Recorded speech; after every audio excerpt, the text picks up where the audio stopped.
Welcome once again, everybody. Stay tuned, El Paso, with Priss and Vic. I'm Vic. This ain't Priss. I hope not.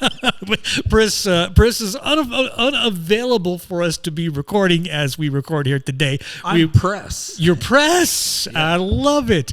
We'll get more with Priss as the episodes continue. But sometimes, if there's one thing you and I working together have learned, my friend, my guess before we intro you is the show has to go on. Absolutely it does. And we're going on with this show. And what a coup. I think it's an absolute coup to bring in our next guest.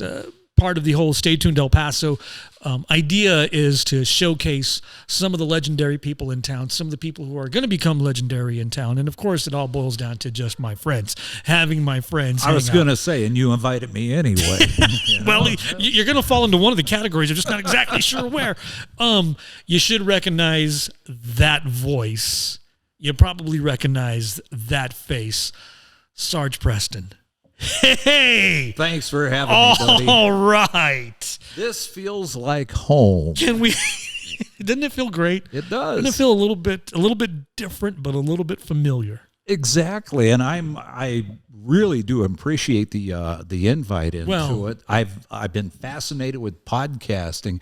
You know, many years ago, my mother made a copy of this thing from one of the newspapers up in the Midwest about this new thing coming out called podcasting. And right. I'm thinking it was back early 2000s, and I was fascinated by it. And now this is my first chance to do something like this. Well, it's funny how our circles have run in complete absolute circle for us. Let me get back to that podcasting thought, though. If you were anything like me in that old school radio thinking, when you first heard about podcast, you said, get out of here. What is that? Come on. I'm a pro. I know what I'm doing. I'm in radio. I don't need to do that. And that was, 10, 12 years ago at the earliest? At the earliest, yeah. And that'll never take off. Are you kidding me? Podcasting. Get out of here. I'm in radio. I don't have to do that. Exactly. And it's funny how now here we are, in this day and age. And of course, as we've done with every podcast, we've talked about, pre-COVID and current situation of COVID and where we are now. Isn't it amazing how much the radio has changed for us all? Oh, absolutely. I know a little bit more about it than you do, as I've got quite a few more years on it than you do. Yeah. But going from the analog portions of radio many, many years ago, I got my start back in the very early 70s, all the way through the digital transformation up to the new venues. I guess you could call it new methods of distribution for media in general. It's a new medium. It's a new day and age for it, and I think it was a natural progression. Now that we're into it, looking back, I mean, obviously when we're there in that moment, people saying about, talking about what's going to happen next with radio. Well, we could never predict what was going to happen. We all had our romance about it and how it should have been and what was going to happen. Sure. But now that we're into it, we're looking back on it. This was the natural progression. This is the way it should have gone. This is how it should have been. Before we get into radio, let's talk about you, because I wanted to showcase you. And obviously, we've had prior guests a couple of episodes back already, and we've done nothing but talk about radio and so on and so forth. And I want to continue that with you, sure, Sarge. But let's talk about you and the history of you being in El Paso, not from El Paso. But I think yours is the story. It's the one of two El Paso stories that I've always said. There's a story of El Paso where people from Juarez crossed over and have made El Paso their home. The struggling family who came here and made El Paso their home. I think that's the number one classic. That's one classic El Paso story. That's not yours. Right. But yours, I think, is the second classic El Paso story, in that somebody who came here and just kind of ended up sticking around and never left. Falling in love with the place, actually. And falling in love with it. So obviously, as I start every podcast off with our guests, not from here. Right, exactly. Born and raised in Iowa City, Iowa. Love my Midwestern roots, have my family up there still, try to make it up as often as I possibly can, but I was born in the mid-50s in Iowa City, Iowa. Grew up a great big sports fan. Sports dominated my younger life, playing sports, collecting baseball cards when I was a kid, all that fun stuff. But one thing that we always had around the house, come from a very, very blue-collar family, with roots that I absolutely love. My folks had the old hi-fi record players that we had 45s. I don't know how much we need to get into description on this. I think. It was vinyl. Just remember the word vinyl because you can find that at all these great places. But 45s, 33s, and 78s. And my folks were big country western fans. I grew up on country music, listened to it, and then I got a present. I think it was for my maybe sixth birthday. It was a little transistor radio that basically only had AM radio stations. And I kept that thing, as a lot of my generation did, under my pillow at night, listened to the radio as long as I wanted. What were you listening to? What was being broadcast then on AM? Well, our little hometown station, which was my first commercial gig, did sort of a middle-of-the-road, easy listening type of format. They did Iowa football, Iowa basketball, so obviously I was glued to it for my sports. Farm reports? We had farm reports. We had obituaries. Yeah. Sponsored. All these things were sponsored. You know, the station, it wasn't that big, but it made a lot of money. Sports play-by-play, different musical programs. One thing my wife hates, but it brings back memories whenever I hear it. You know what barbershop quartet type of music is? Absolutely. Had a little 15-minute segment on that each day, you know, and but I listened to that station. That was my indoctrination. And then I found out there was this great station in Chicago, Illinois, that was my dream station, WLS. And I listened to the top 40 rock and roll at the time. But of course, back then, top 40 encapsulated a lot of different types of music, mainly rock and roll. I would listen to that station in Cedar Rapids, Iowa, that I could pick up, which I went to work for eventually, had basically the same format. And I really wasn't even thinking about radio at the time. I just enjoyed my little transistor. I could listen to my Hawkeye games when I wanted to. You weren't thinking, oh, this is something I want to do, or was that maybe even subconscious? It really was. Maybe it was subconscious because of the music, the artists that came along. I was a big fan, and I'm looking over at a future guest that you might have here. A big Elvis Presley fan. Okay. Loved Elvis. But see, that's where people need to understand, you know, as they're watching now. And sometimes it's hard for me to separate that and even realize it. An Elvis fan, because that's all there was. Mm-hmm. I mean, Elvis was Elvis, and he was then, and I know you're going to move into the Beatles and so on and so forth, but it's not like somebody who can sit here and say, well, I discovered and I went back and I listened to all his discography, and then I went back and heard this. No, you were catching this as it's happening, and that was really all that you could listen to. Not saying that was all there was, but I mean, it was happening in real time. Exactly, because rock and roll really got it started in the year that I was born, 1954, in that area. I mean, the roots of it go way back, right. You know, and country is part of it. Blues, rhythm and blues, they sort of collided, formed rock and roll. Elvis, you know, I remember going to the movies to see Elvis in the movies, but there were so many other greats, Muddy Waters, Chuck Berry, Little Richard, one of my all-time favorites. I mean, just great stuff, things that made you move. It got me thinking, man, I think by the time I was 5 or 6 years old, I couldn't live without music. Right. I discovered that, and then we move along. And probably what really got radio subconscious into the head was in 1964 watching the Ed Sullivan Show on a black and white television. And these 4 guys from Liverpool, England came out. With the long hair. Oh, man, I heard about that from my dad. You know, he was, you had one TV set. You had 3 channels to choose from. And I'm watching it and I'm going, what am I watching? And my old man's in his recliner right behind me.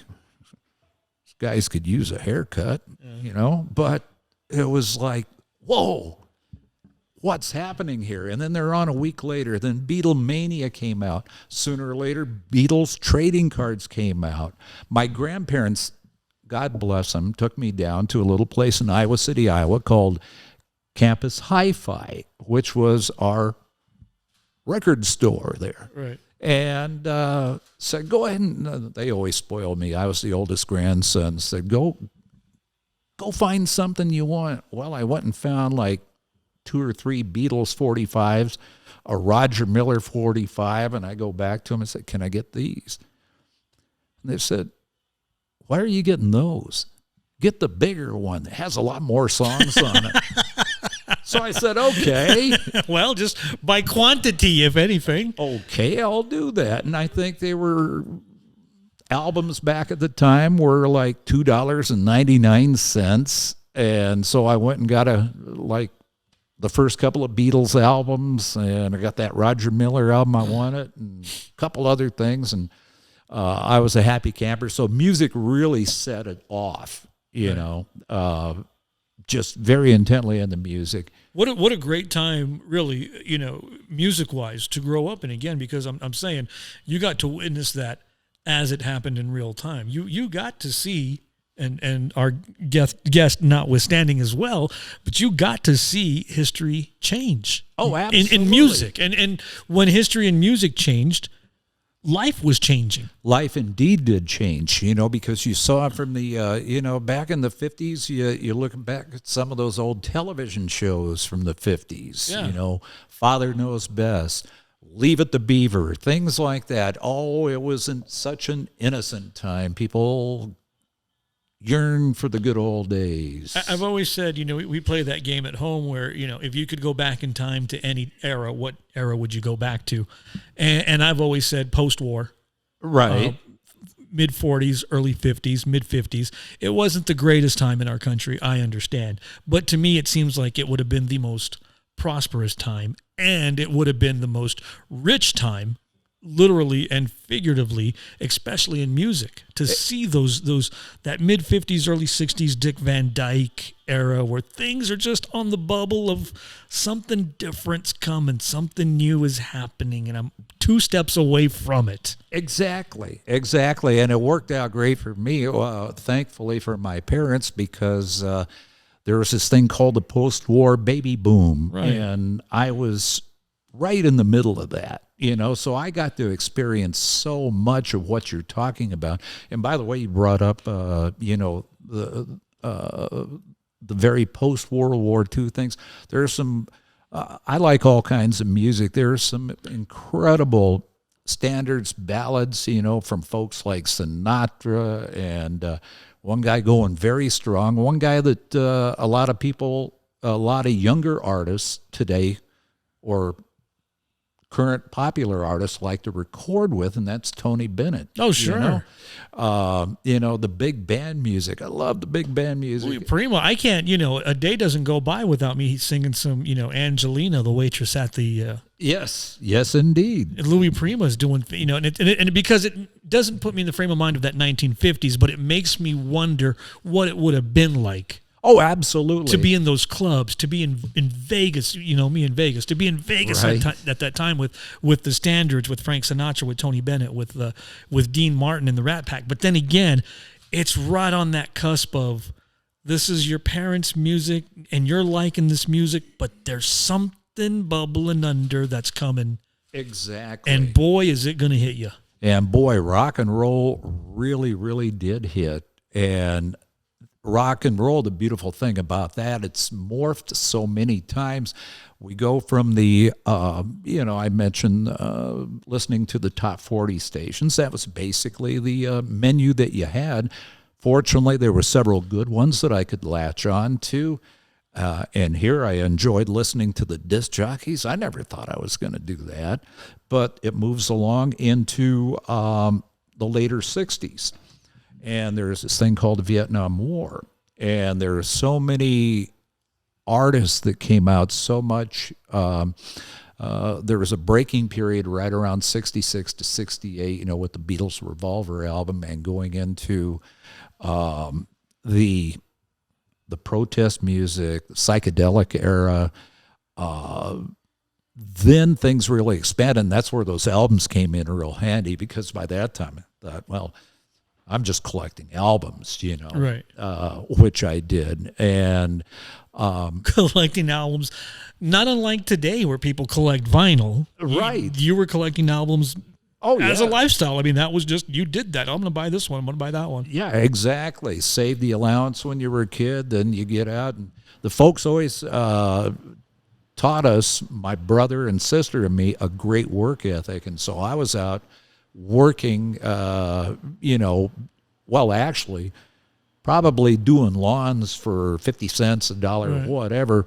But I actually started working jobs when I was 14 years old, to get out and save some money back. They always made sure, hey, put so much in savings and keep a little for whatever you want. And whatever I wanted generally went to music. If it didn't, it went to some sports gear or whatever, And I want to harken back, Sarge. You said you're, from Iowa City. I mean, Middle America. Quite literally, you are in the middle of the country. You are in the middle of, away from the hustle and bustle of what would have been the big cities, say San Francisco for that time, San Francisco, California, New York, or what's happening. You are the demographic of Middle America then.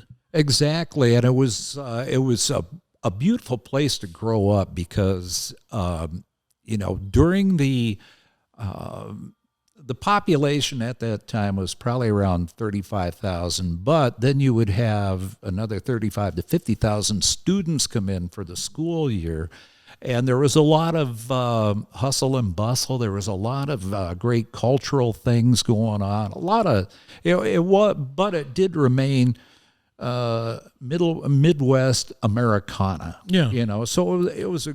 I hate to say middle of the road because it really wasn't middle of the road, but you're still separate. Yeah, from the big cities. Oh, look at what the freaky deakies in San Francisco or whatever. You're kind of away from that. Yeah, for the moment. Exactly, and that was the beautiful thing. My dad's sister had moved to Chicago, and so we had trips every other year to Chicago, where I got to spend a couple of weeks, go to a Cubs game or whatever, experience the big city, but basically stayed in our little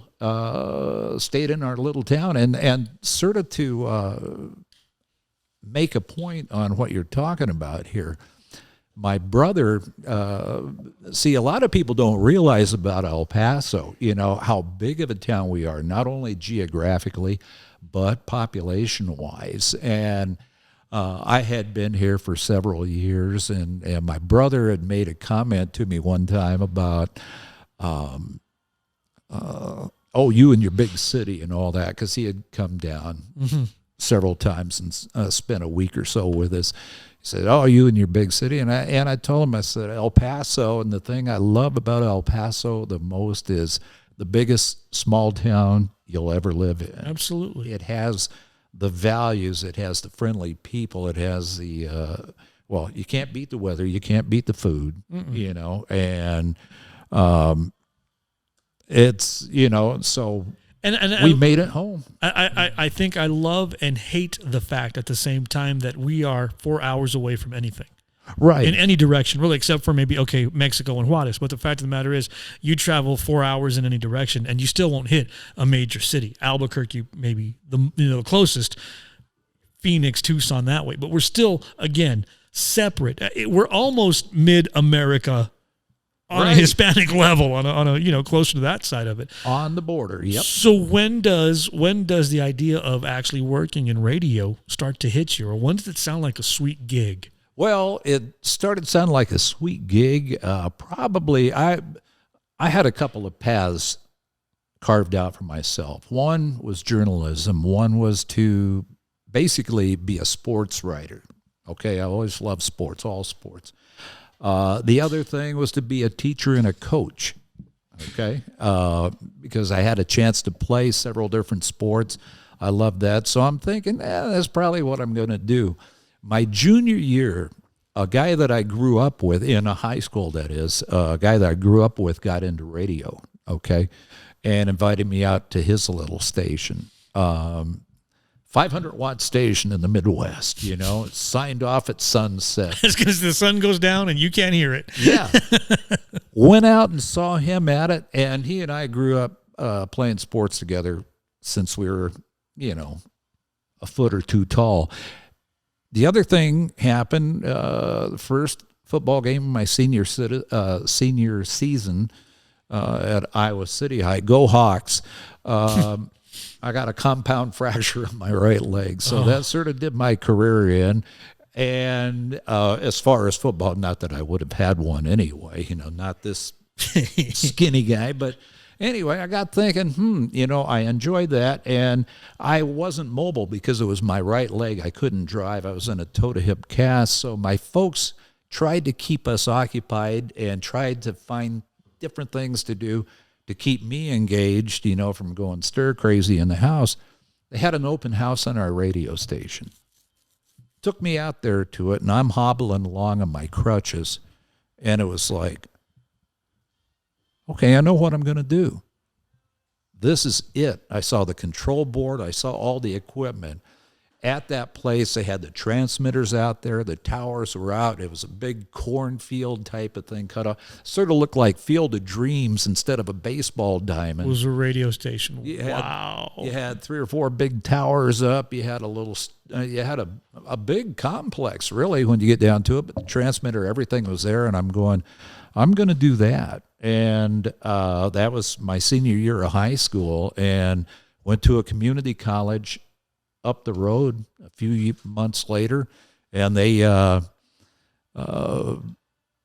first, it was meant to be, because I go in, I have my classes. I signed up for quite a few hours, and I went in and I saw a thing on a bulletin board looking for volunteers for KCCK FM. Little 10-watt station they were just putting on the air. And so I took that off, went down, talked to the communications professor, and I said, do you have any room left? And he says, you're the first to ask. Wow. And I said, sign me up, whatever you need. And I'll sweep the place. So I wound up doing the morning show, and oh my God, I have an old tape, or had an old tape of my first show, and it's like, was it bad? Was it cringeworthy, or just? Oh God, it was green. It was dumpster file worthy. But I got it under my belt. Yeah, It was like the second one, a little more confidence, and by the third one, hey, this ain't bad, Yeah. But I did that. I did sports play-by-play for our college basketball team, and it was over a telephone hookup. This is before all the technology that you and I have experienced in our time together in radio. So bottom line, that's when it really hit. And it was a matter then. One of the things I forgot to tell you, each day I had about a 30-mile commute to my community college. I'd always stop by the radio station, the commercial radio station, out there in the cornfield. And this is before I went to work for him, obviously, and visited the afternoon guy, an old gray-haired guy like myself. And I went out there under the guise of, hey, I'm doing a paper, and I was wondering if I could ask you a few questions. And I think he saw right through that BS, but he was cool about it, and he took his time, listened to me, answered my questions. I say, hey, well, thanks. I only stayed like 10, 15 minutes at a time and didn't want to wear out my welcome. Go up to classes, come back. I'd see him about 3 times a week.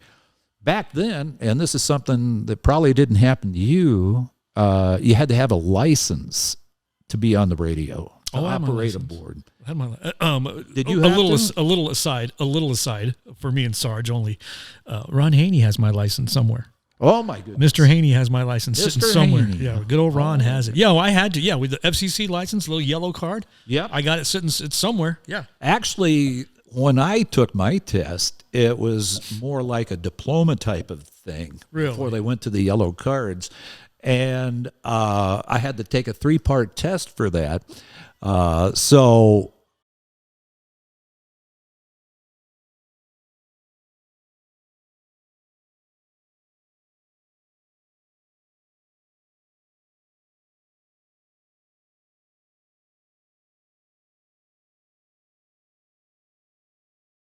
Notice, hey, you passed, you aced it, and they sent me my license. And I was so proud of that thing.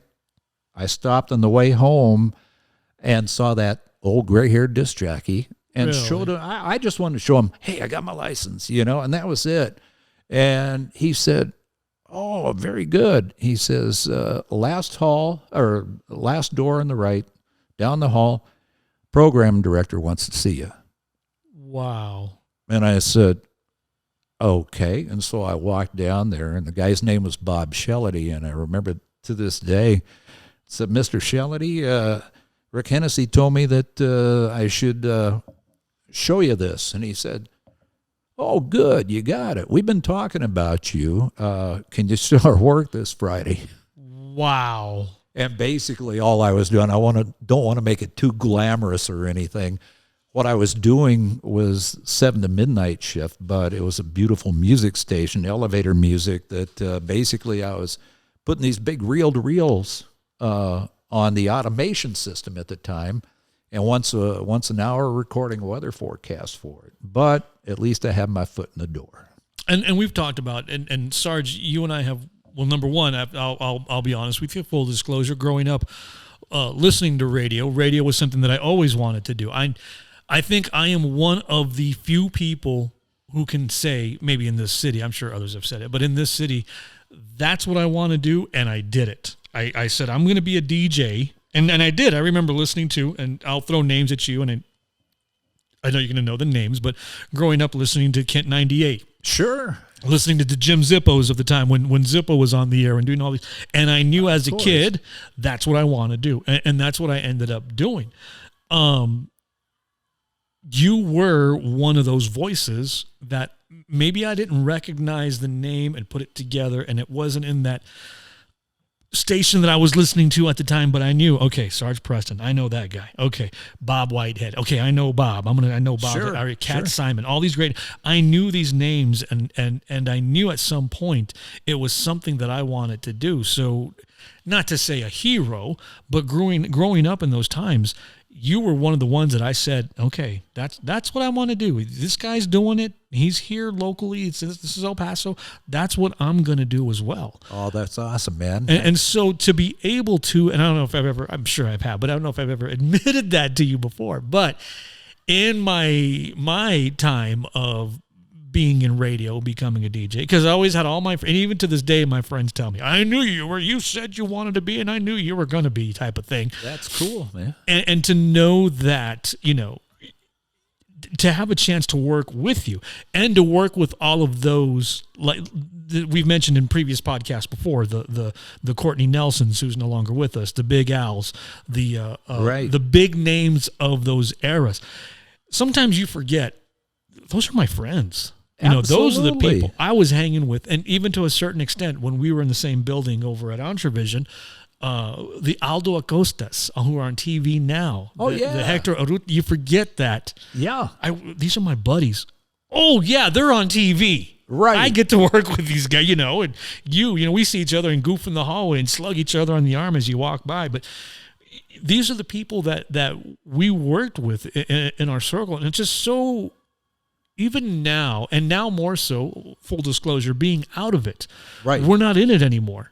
Right. And it's so odd to think, these are my buddies. I get to hang out with these guys still. I get to call them up and absolutely chit-chat and talk sports and TV and stuff. It was always great to me. It was always great to be able to do that in the building. Absolutely. When we were together. And I never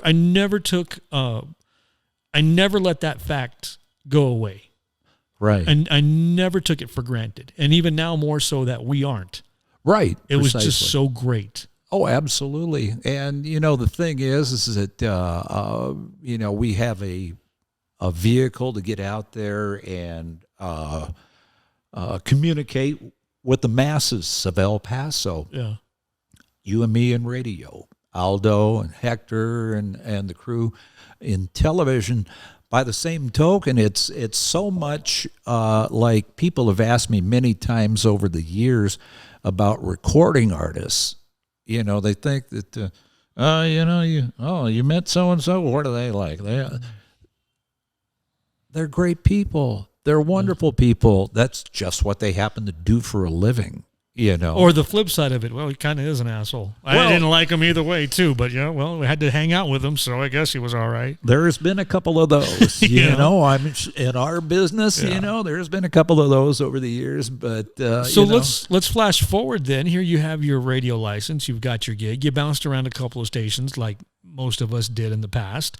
What brings you through to El Paso? How does a kid from Iowa end up in El Paso? Well, here's the funny thing. I was working at that great little top 40 station in Cedar Rapids, Iowa, KLWW. And I was sharing a house with two of the other guys that I worked with. We split the rent and all that. And I was doing overnights. One of my roommates was our 7 to midnight guy. The other one was our swing shift guy who did weekends and fill-ins and vacations and all that. I was at that point where I wanted to experience something else. I wanted to move up in markets. And back then, and I'm sure it's not too much that way these days, but back then you would move up to a bigger market, you might get in management, you might do this or that or whatever. But, I always thought, man, someday I'm going to wind up in Chicago. But I needed to move along. I've been in my station, Cedar Rapids, for a couple of years, 19, about to turn 20. And one of my roommates said, hey, we know this guy down in El Paso. He's the program director of X-Rock 80. Okay. Which, by the way, we used to listen to in Iowa City. It had I don't think people understand that concept of how strong a radio signal can be. Oh, absolutely. X-Rock, they one of the big promos at the time, it was 150,000 watts. United States AMs are pretty well capped out at 50,000, but one of their slogans was North America's most powerful radio station. And and they happened to be on the same frequency that my little station, KXIC, was. So when that shut off at sunset, I go out to my car in the parking lot when I finish my job that night, turn the radio on, and there's El Paso, X-Rock 80. And so anyway, a couple of years after that, I'm with the guys up in Cedar Rapids, Iowa. And they said, hey, we know this guy. We work with him in South Bend, Indiana. And you ought to send a tape down to him. He's starting an FM station, which turned out to be XHEM, a progressive album rock station, the precursor to the past, the precursor to KLAQ. And so just on a lark, I sent him a cassette tape of a show and a resume. And he heard it, and he hired me anyway, Well, give him a shot. Why not? Yeah, what the heck. It was funny because, a week and a half, couple weeks went by, and I'm out, on a date, and it was, I can't remember, Friday, Saturday night. Pull up to a stoplight there in Cedar Rapids, and all of a sudden, boom, like a bat out of hell, one of my roommates comes up, and he recognized my car, and he says, you need to get home. No cell phones at the time, obviously. Sure. You need to get home and call Bob Payton at X-Rock 80. I said, oh, okay. And I said, why? He called a couple times for you. I said, oh, okay. So I went home and called Bob up and offered me a job on the spot.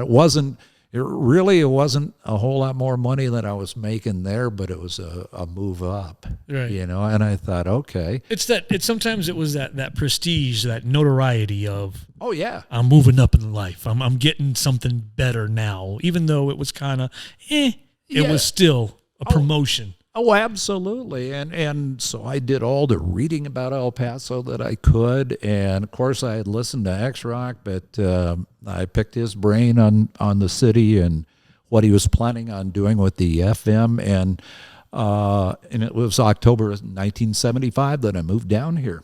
And I remember the first couple of weeks they put me up until I found my own place. They put me up at the La Quinta over there on Gateway. And the first morning I woke up, and I was just shot the night before from all the traveling and everything. I got up, go out in the porch step there at the La Quinta, looked up, the sun was shining. It was probably about 70, 72 degrees, a little bit of a breeze. And I turned around and I looked, oh my God, look at all those mountains. This is awesome, And I thought, man, this is cool, So we settled in here. I worked there at X-Rock and 104. I was actually planning on spending a couple of years in El Paso and then moving on, maybe getting closer to that Chicago goal. And something else fascinated me in working with Bob there at X-Rock and 104. I became infatuated with the science of radio programming, the stuff behind the scenes. Well, let me just stop there real quick and let everybody know there is indeed a science into programming radio. There always has been, there always will be, even when it comes down to your Pandoras and your Spotifys and your Sirius XMs. Yep. There is still a formula, the algorithms. We see it all the time on Facebook. I don't know why my timeline isn't reading, but the algorithms there is always some type of literally programming going on, and there's a true method to the madness. Oh yeah, back then and even now. Oh, absolutely, there is. There's a and that's one of the toughest lessons that I learned as a first-time program director or middle management, whatever you want to call it. Bob, I told Bob, I said, "Hey, help me out. I wanna do this. I don't want your job, but I want to do a job like yours somewhere." And so he took me under his wing, taught me all kinds of things about radio programming. And then soon enough, I had my chance to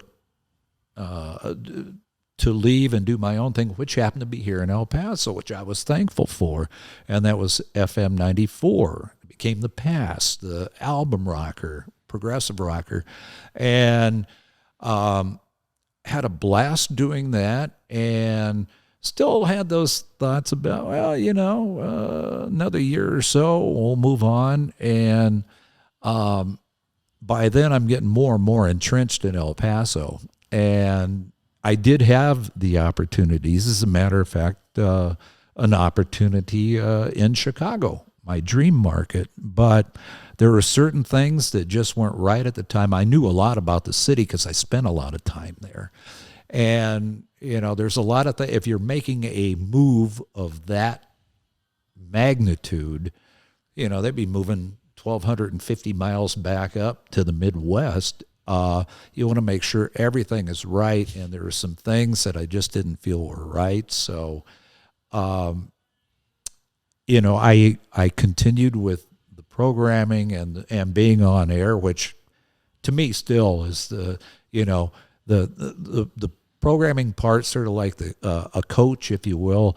That part is great. It's fun. It's fulfilling. But being on the air, there's nothing like it. That's why I love doing this with you right here, right now. And it feel good? It feels great. And it feel good just to be doing this? It does, man. And on a bit of a side, and it feel good just to sit down, grab a mic, and get on and let Ace and somebody else handle all the back scenes and behind the scenes for us. I know. Just Ace is over there. He's got his little control board. He's got that camera there. He's got at least one guy here with a face made for radio, but, we appreciate the hospitality. But having the microphone, the heads on, there's nothing like it. And I've always told everybody, that was always the best part of working, especially the last. And see, I always forget my numbers. I forget how many years I was working with Fox and Entravision.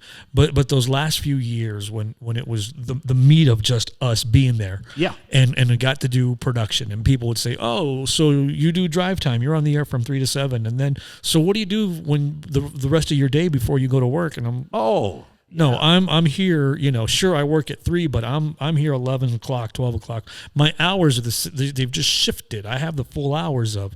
Yeah. And being behind the scenes, as I would always call it, doing production and being behind and creating the commercials and the promos and the voice work and putting station imagery and all those great terms that nobody really understands unless you're in it. But to me, that was the best part about it. And then, okay, I can have lunch. And now I get to go be radio. Now I get to go do this part of the job. And that was always a blast for me. Oh, absolutely. And there's so many people that think that, they'll hear a guy or gal, man or woman on the air, for 4 hours, 5 hours a day, whatever, that, man, must be a cush job. You go and do that. And you make all this money. You drive sports cars, you have... fancy clothes, you go to all this. Every statement you have just said is incorrect and false. Indeed, sir. Indeed, sir. There's an old saying in radio that is really true. As you found out, as I found out early on, that 4 hours on the air is great, But if you're a type of person that's what we call I do my 4 and I'm out the door. 4 and out the door. That's reserved for maybe a dozen people in markets like Los Angeles, Chicago, New York City, or whatever. The rest of us are working slugs, and nothing wrong with that. We did it because it was our passion. And all those things you were describing, doing the production, the commercials, the promotional announcements, getting out into the community. That's one of the big things that I love the most and I miss the most. Going out, broadcasting live at a car dealership or whatever, going to a nightclub and emceeing with the great live local music that we have here in El Paso.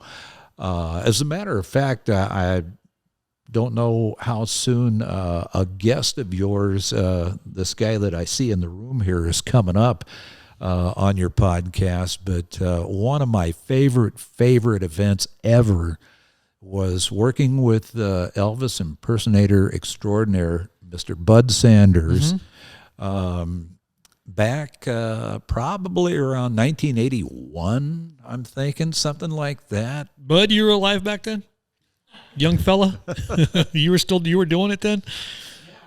Yeah, man.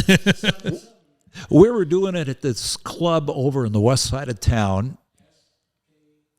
The SK Stampede. Thank you, Bud. That's right. I remember it. And there's Bud on stage. He has his band. He has his flat top guitar.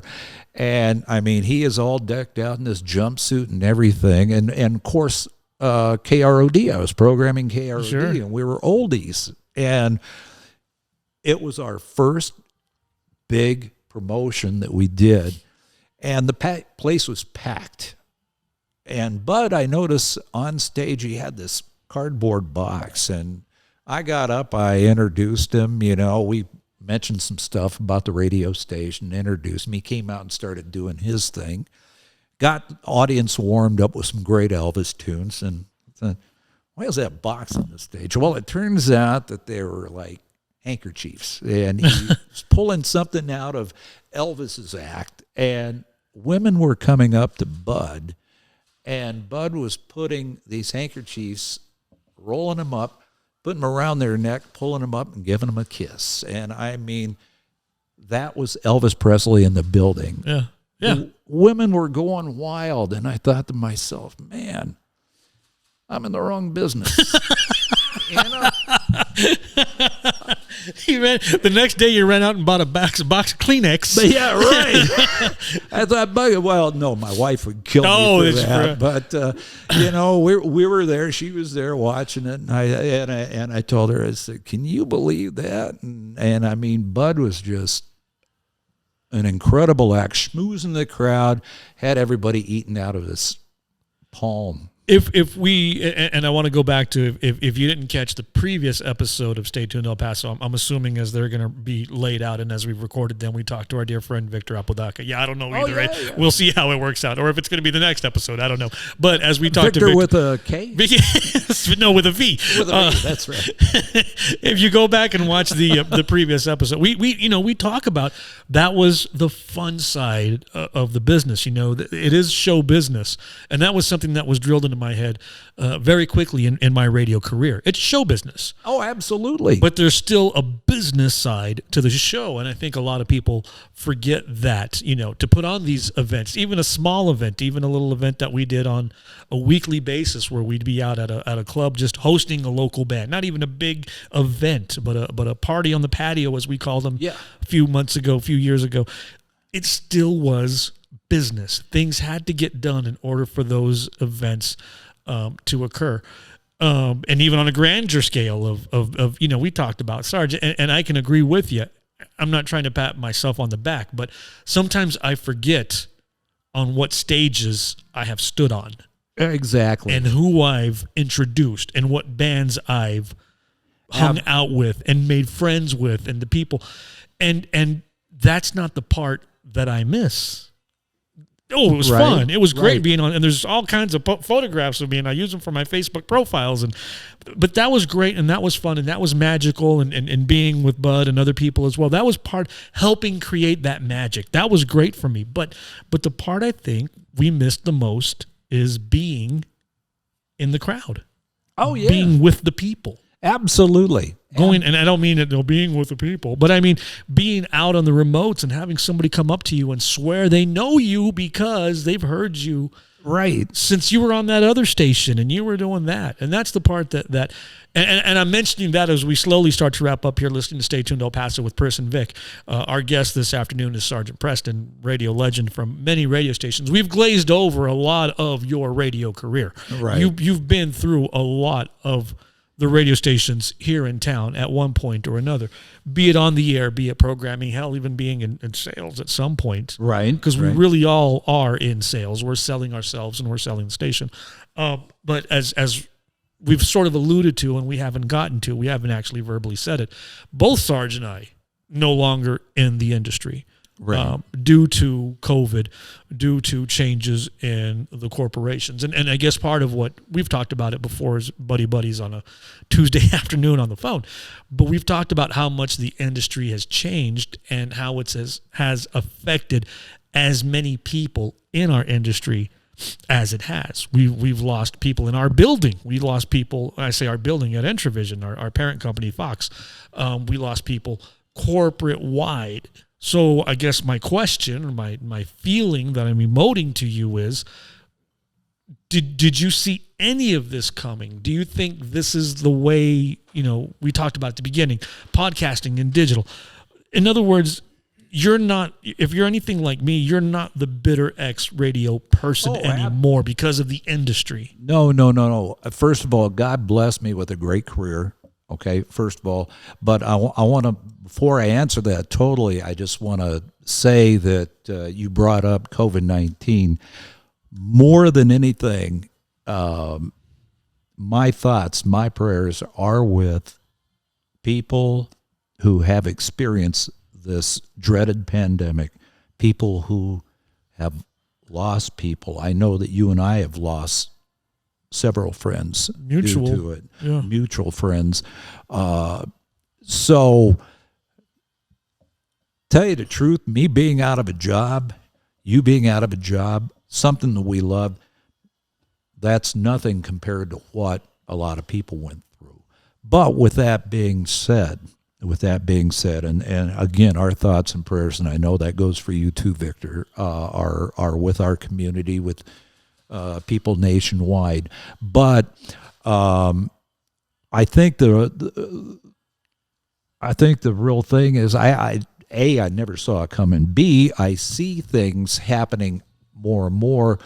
And it was just a way it was sort of going anyway with digital, There's so many places that have been hit due to the almighty advertising dollar that has caused us to, has caused layoffs, has caused terminations, has caused furloughs or whatever you call them. And I don't want to call it the downslide of radio. It is, but I don't want to call it that. But we've seen it. Those in the industry have seen it now for the past 6, 7, 8 years. We've seen the changes coming and waited for the other shoe to fall. And, it happened over there. It might happen here, So expected?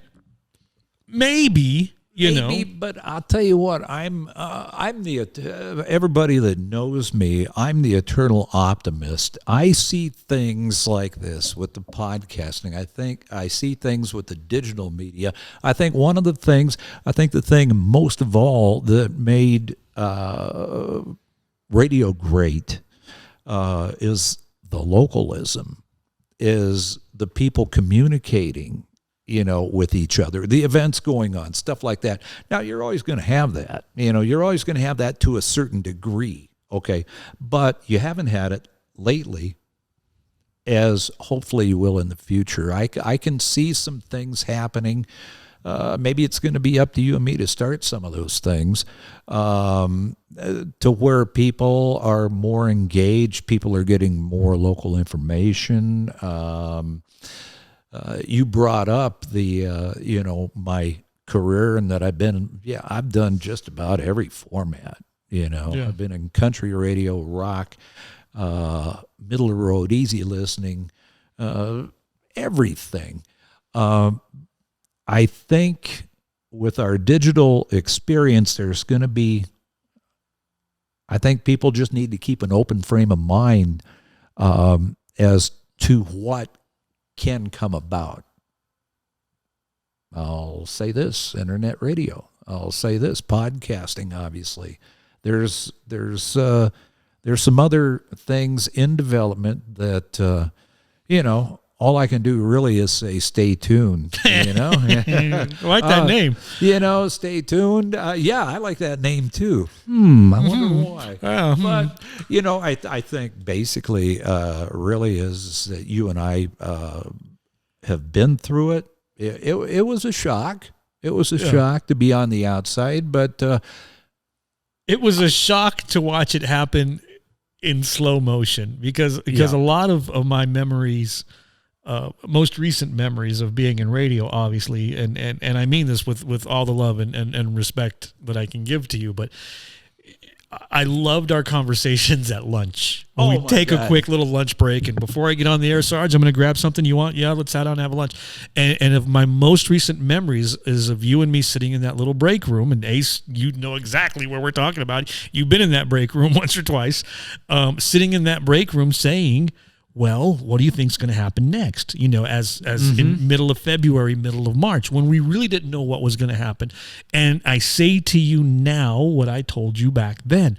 I think it's all going to rebound, and it's going to rebound in a big way. Now, are we going to be part of that rebound in that building? I don't know now. Then I told you, and I hope we're still around when it happens. Right. Because it's going to come back in a huge, huge way. So am I saying that local radio is going to come back? I think so. I think it has to. Yeah. I really do believe you're right. And whether it doesn't matter which building we're going to be in, the way I look at it, and I've got 20 years on you, okay, I still have gas left in the tank. Yeah. If I do, I know you do. Yeah. Okay. It's been sitting for 9 months, but yeah. Yeah. It's going to take the car to start. I even changed the battery a little bit, but you might want to take it for a spin. Get some new gas in there. Maybe change the oil. Go see the mechanic. And all that. But I really do believe. I believe first of all that you're right. Okay. I think with a lot of the new technology, there's going to be other avenues, other methods of distribution. Okay, and hey. I'm up for it. Yeah.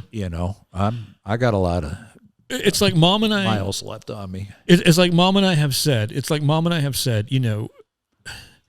the wave of not the wave, I shouldn't say the wave of the future, but the way things are right now is you go to the restaurant and you pick up food. There's curbside pickup everywhere. There's drive-through everywhere. Restaurants that weren't doing it a year ago are doing it now.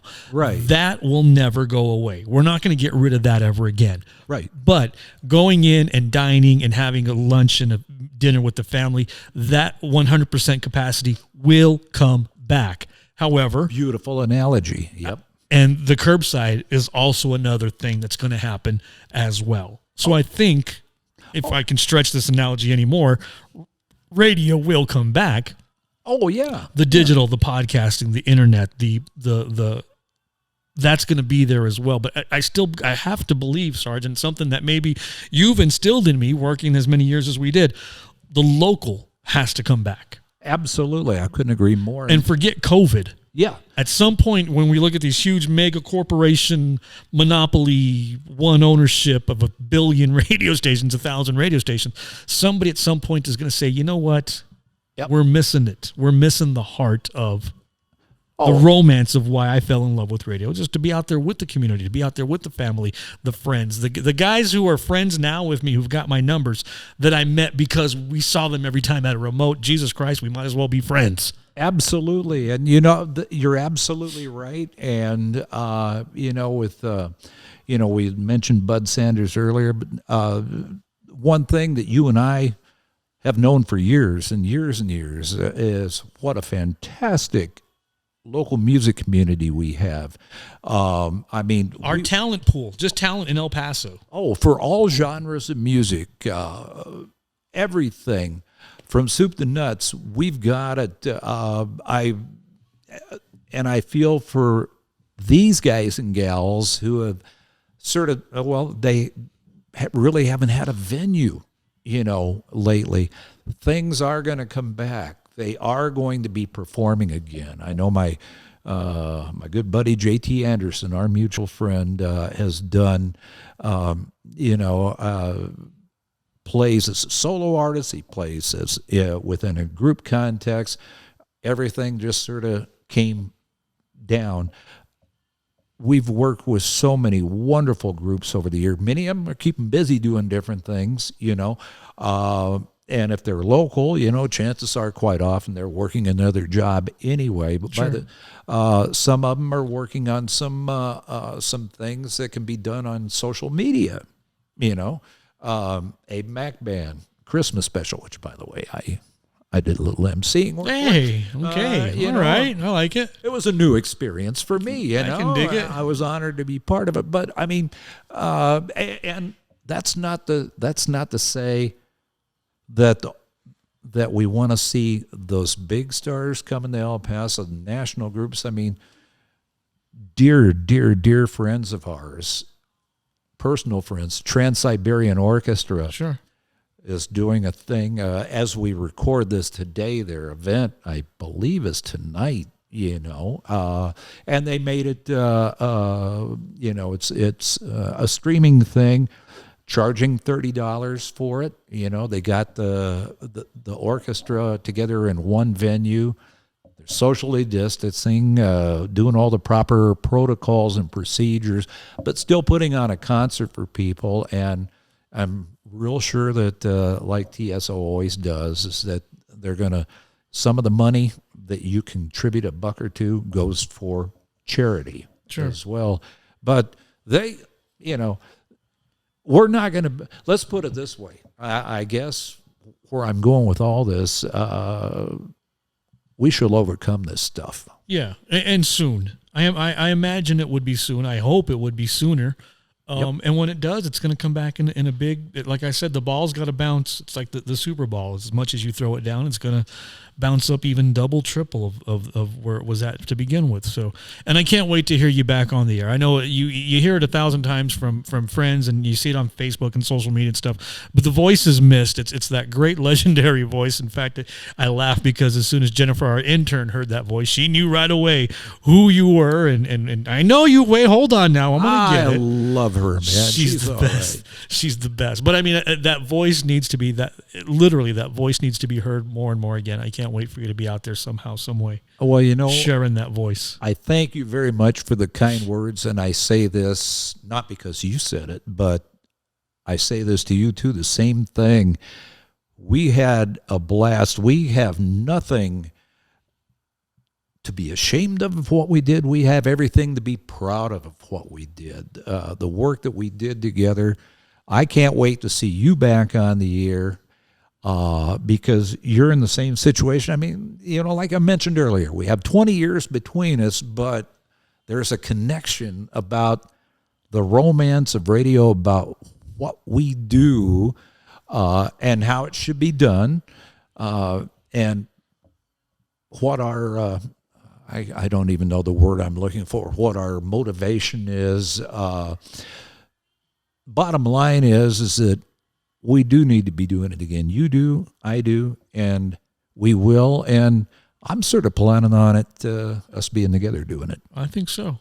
Well, we're doing this. We're in a couple of episodes here, so this is happening now. So we got a good start. We got this going. Love to sit down and chit chat more with you. Our lunches were absolutely. I don't know how many times I missed being on the air when I should have started at 3, and I had to jump in at 3:15 because we were sitting there yapping away in the back room.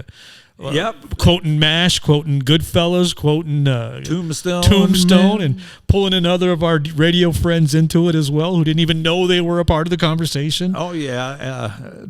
And a shout out to Glenn. I'm getting Glenn in. We mentioned Glenn a couple of times. Glenn's going to be here, damn it.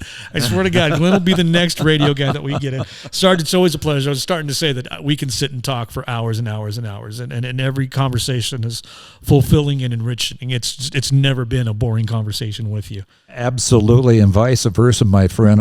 I'm flattered that you invited me down here. I'm honored, and there'll be more. Let's do it again. There'll be more. Oh yeah, absolute. And this is a great way to let everybody know what we're plotting for the future. Yeah, we'll make some solid moves soon. It's all good, and let them know. Absolutely. Our thanks to thank you for joining us. Thank you for joining us this afternoon as you get a little bit of behind the scenes insight of radio, as much as a small morsel of his legendary career here. And trust us, it's a small morsel of a legend, but if I could give you any more, you couldn't handle it. Thank you for joining us. You've been listening to Stay Tuned El Paso with Priss and Vic. I feel bad for Priss. She didn't join us, but she'll be with us very, very soon. In the meantime, while we're handing out our thanks to Ace Acosta, handling things behind the scenes for us this afternoon, as well as Jennifer, our intern, the lovely Jennifer, for hanging out with us as well. Musical director David Hollywood Madrid. Our thanks to the Downtown Spaces and the El Paso Herald Post. And of course, thanks to you for hanging out. We'll see you again. Another edition of Stay Tuned El Paso is coming up. Take care, everybody. We'll see you soon. Bye-bye. Hey, it's Stay Tuned El Paso with Priss and Vic. I'm Priss. I'm Vic. You know the best way to connect with us? Follow along on all of our social media websites. And if you have a guest that you want us to interview, please, by all means, let us know. Like and subscribe to all of our websites. We'll be checking it very, very often. Right here, Stay Tuned El Paso.